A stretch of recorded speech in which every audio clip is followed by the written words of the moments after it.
1 million pesos from Dear Face. So, na naman ang i-encash mo bukas sa video. So, ayan. Tomorrow, ayan, sabi lang for the At nagpahabol pa ng 100,000 pesos si Rosmar kay Diwata, care of DMS Cosmetics. Dahil nga nagpaparasing tayo, parang wala naman talaga kinikita. Kaya for the love lang talaga, medyo pagod talaga, for the love. So ayan, ang tanong, magkano lahat ang total ng natanggap ni Diwata? Ito ay tumataginting ng Rosmar, buksan mo na!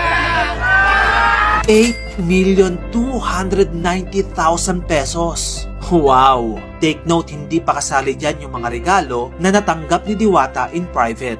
So tama nga ang teorya ko na hindi naman talaga yung pares na binibenta ni Diwata ang unique selling point niya, kundi siya mismo, ang sarili niya. Grabe ka, Diwata. Iba ka.